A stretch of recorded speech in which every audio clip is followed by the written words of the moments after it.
I am 80 years old and I am still waiting. That sounds strange to say out loud. 80 years on this earth, and some part of me is still sitting by a door that was never going to open. I know that now. I have known it for a while, if I am being honest.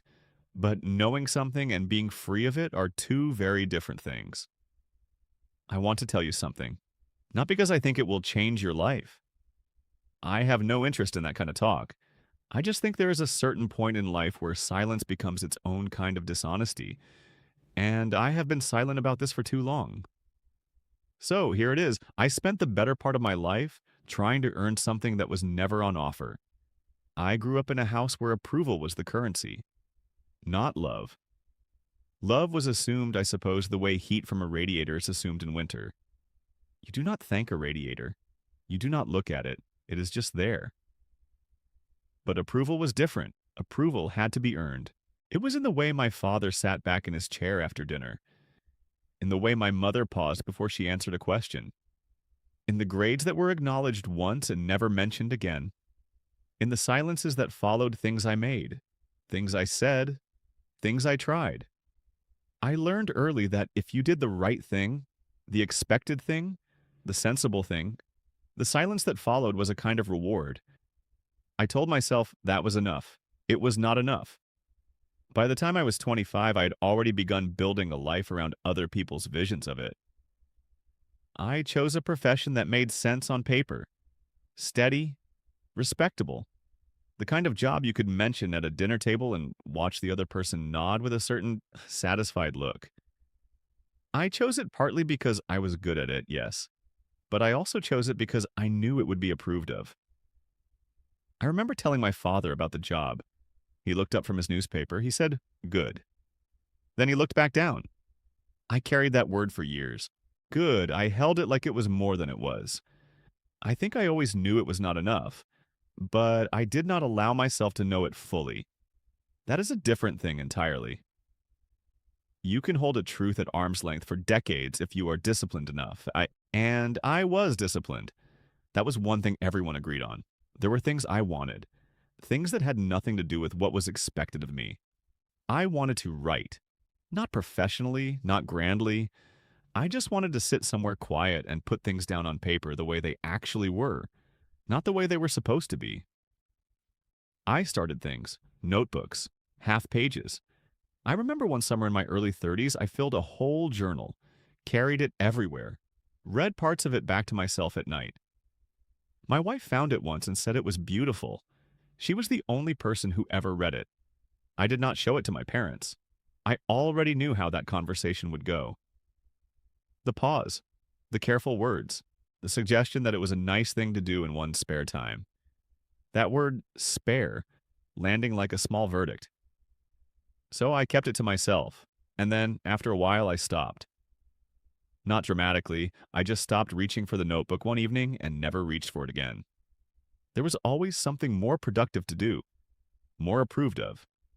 I still think about that journal sometimes. I could not tell you where it went. My children grew up watching me do everything right. I was at the table for dinner most nights. I paid for things. I showed up. By the measurements that were available to me at the time, I was doing well. I was providing. I was being responsible.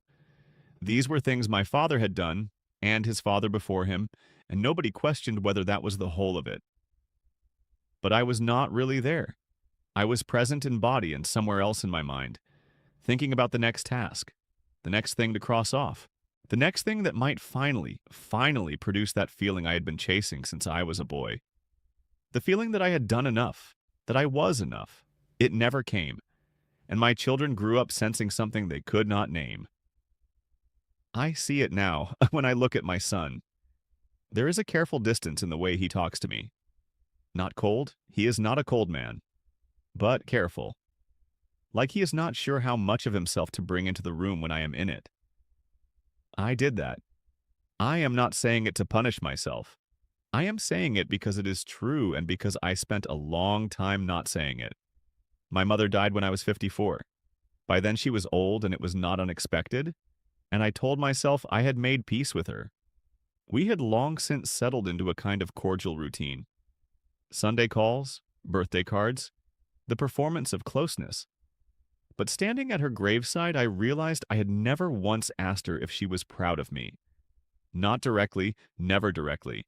I had spent 30 years arranging my life so that the answer would obviously be yes, and I had never once asked the question, because asking would have meant admitting I needed the answer, and needing things in our house was a kind of weakness.